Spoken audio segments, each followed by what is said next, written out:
మీ cadre మీ పేరు? నా పేరు ఆదినారాయణ అండి. అండర్ గ్రౌండ్ డ్రైనేజ్ యూజీడీ కార్మికులకి అధ్యక్షుడిని, సిఐటి యూనియన్.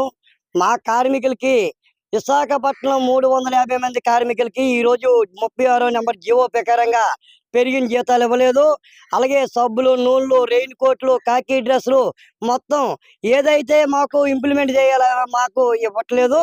కార్మికులంటే యూజీడీ కార్మికులంటే చాలా నిర్లక్ష్యంగా ఉన్నారు. అధికారులు ఎప్పుడు కూడా కాంట్రాక్టర్లు తీసుకోవడము, కాంట్రాక్టర్లకి లాభాలు పొందేలా చూడటం తప్ప కార్మికులకి న్యాయం చేయాలని ఏఈలు కానించి డిఈలు కానించి ఈ వరకు ఎస్సీ వరకు కమిషనర్ వరకు కూడా కనీసం మాకందరికి న్యాయం చేయాలని ఒక్క అధికారులు కూడా లేదండి. ₹1,00,000 జీతం తీసుకుంటూ వాళ్ళకి ఒక నెల పడకపోతే పెరిగిన జీతం కానీ, వాళ్ళకి కానీ ఏఈ నుంచి డిఈ పోస్టు రాకపోతే, ఇంప్లిమెంట్ అవ్వకపోతే వాళ్ళకి ఎంత బాధ అనిపిస్తుందో.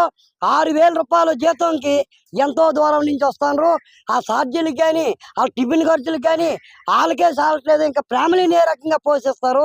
ఆ ఫ్యామిలీకి కూడా చాలా తిండి పెట్టలేక, ఇబ్బందులు పడలేక, అప్పుల పాలైపోయి అప్పులకు వడ్డీలు కట్టలేక కూడా చాలా మంది ఇబ్బందులు పడుతున్నారు. అలాగే ఎవరైతే చనిపోయారో చనిపోయిన వాళ్ళకి ఇప్పటికొచ్చి కూడా ఏదైతే 2 లక్షలు ఉందో ఆ 2 లక్షలు ఇవ్వట్లేదు. అలాగే వాళ్ళందరికీ కూడా ఉద్యోగాలు అంతమందికి ఇచ్చి కూడా ఉద్యోగాలు కూడా ఆ కుటుంబంలో ఒకరికి ఇవ్వాలనేసి జీవో చెప్తుంది. అయినా సరే ఇప్పటికొచ్చి ఇవ్వట్లేదు.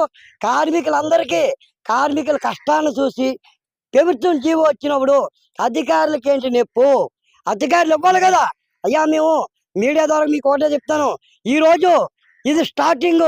రేపు మాత్రం అవసరం అనుకుంటే మాకు జీతాలు కానీ జీవో నెంబర్ ప్రకారంగా అందరికీ ప్రతి ఒక్క కార్మికుడు రాకపోతే మేము ఇంకొక ఉద్యమానికి దానికి నాంది పలుకుతాము. దానికి యూజీడీ కార్మికులందరికీ కూడా అన్యాయం జరిగితే చూస్తూ ఊరుకోము. దాని మా అధికారులే పూర్తి బాధ్యత. పబ్లిక్కి ఏమేమి ఇబ్బందులు జరిగినా సరే వాళ్ళదే బాధ్యత. కనీసం కార్మికులందరినీ కూడా పట్టించుకొని పాపానికి కూడా పోవట్లేదు. ఎన్నోసార్లు అధికారులు కాడ చెప్పులు అరిగిపోయినాడు తిరుగుతామండి. చెప్పులు అరిగిపోయినాడు తిరిగి కనీసం తాగడానికి మంచినీళ్ళు కూడా ఉండట్లేదు. అలాంటి పరిస్థితిలో తిరిగి మేము మా కష్టాలు చెప్పుకోవడానికి కూడా అధికారులు ముందుకు రావట్లేదు. ఇది చాలా దుర్మార్గం, చాలా అన్యాయము. ఎవడో చెప్తాండి ఈరోజు రేపు 36వ నెంబర్ జీవో ప్రకారంగా వాళ్ళకు కూడా ఇవ్వాలి. వాటర్ సప్లై వాళ్ళకి నుంచి అన్యాయంగా అందరికీ ఇవ్వాలి. కానీ జీవో మాకు ఇచ్చింది కాబట్టి మాకు ఇచ్చిన తర్వాత అందరికి అడగండి, తప్పులేదు. మాకు లేకుండా ఇంకొకరికి ఇవ్వస్తామనేది చాలా అన్యాయము. మా అధికారులు అయితే తీరని అన్యాయం. విశాఖ నగరానికి యూజీడీ కార్మికులకి పేరున చెప్తానండి. పొలాలలో వాళ్ళైనా, బళ్ళు డ్రైవర్లైనా, హెల్పర్లైనా, అలాగే పంప్ హౌస్లో ఎస్టీపుల్లో ప్లాంట్లలో పనిచేసే వాళ్ళైనా అందరూ వ్యర్థాల్లో పనిచేస్తున్నారు. ఈ ప్లాంట్ అనేది వాటర్ సప్లై ప్లాంట్ కాదు, ఇదంతా యూజీడీ ప్లాంట్. ఊర్లో వ్యర్థాలన్నీ ఇక్కడికి వస్తే ఇక్కడ దోమలు, ఈగలు, అన్ని రోగాలు కూడిన జబ్బులతో ఇక్కడ బాధపడుతున్నారు. కనీసం హాస్పిటల్కి వెళ్ళాలని సరే మా దగ్గర 10,000 ఎట్లా వైద్యం చేయించుకునే స్తోమత లేదు మాకు.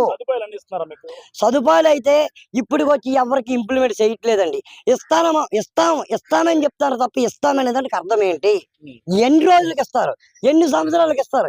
ఎప్పటికి ఇస్తారు అనేసి మనం మీడియా ద్వారాగా కార్మికులందరి తరపు నుంచి సిఐటి ద్వారాగా నేను మా అధికారుల్లో అడుగుతాను. నా పేరు దేవరకి సత్యబాబు. నేను యూజీడీ వర్క్లో చేస్తున్నాను. మాకు ఇప్పుడు 18,500 జీతం వస్తుంది. ప్రజెంట్ 16,000 వస్తుంది. కానీ మనకి హెల్త్ యూసేజ్ అయినా ఏదైనా సరే ఇప్పుడు ఈఎస్ఐ కట్ అవుతుంది కానీ అమలు అవ్వట్లేదు. ఇక్కడికి వెళ్ళండి, అక్కడికి వెళ్ళండి అని చెప్తున్నారు ఆఫీసర్లు. మనం పెడితే నుంచి ఇప్పుడు ఎంతమంది ఎవరికి కూడా టైంకి అందుబాటులో ఈఎస్ఐ హాస్పిటల్స్ ఎక్కడ ఉన్నా సరే లాంగ్ డిస్టెన్స్ ఒకవేళ ఇచ్చినా సరే ఎవరికో 100%లో ఒక 50 మెంబర్స్కి లాంగ్ ఎక్కడికో గాజువాకో లేకపోతే ఎక్కడికో వెళ్ళి ప్రాబ్లమ్స్ అంటే మనకి కుదరదు కదా. ఇప్పుడు వచ్చిన జీతం కూడా అద్దెలకే సరిపోవట్లేదు. తినడానికి అద్దెలు కట్టుకోవడానికి సరిపోతుంది. సీట్లు ఉన్నది 16,500 16,455 ఎంతో వస్తుంది ప్రజెంట్. అందరికీ కాదు, అది కూడా కొందరికి. 13,000 ఒకరికి, 13,000 ఒకరికి, 16,000 ఒకరికి. దాని అంటే సెక్షన్స్ బట్టి అలాగా విడదీశారనమాట. ఒక్కొక్కరికి 13,000.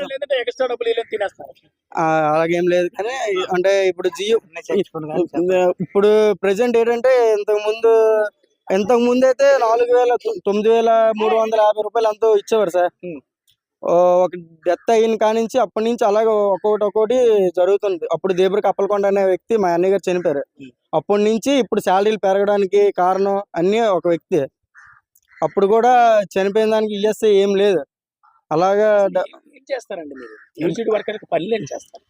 అండర్‌గ్రౌండ్ మాన్‌హోల్ తీసి వ్యర్థాలు పారుతుంటే మాన్‌హోల్ తీసి క్లాత్‌లుగా అడ్డేస్తే చేతులతో తీసి పక్కనేటి మళ్ళీ ఇంటి వాళ్ళు తిట్టడం, అది మీరు పట్టుకెళ్ళండి అంటే మాకిచ్చింది సైకిల్. ఒక వెహికల్ రిపేర్‌లో ఉంటది.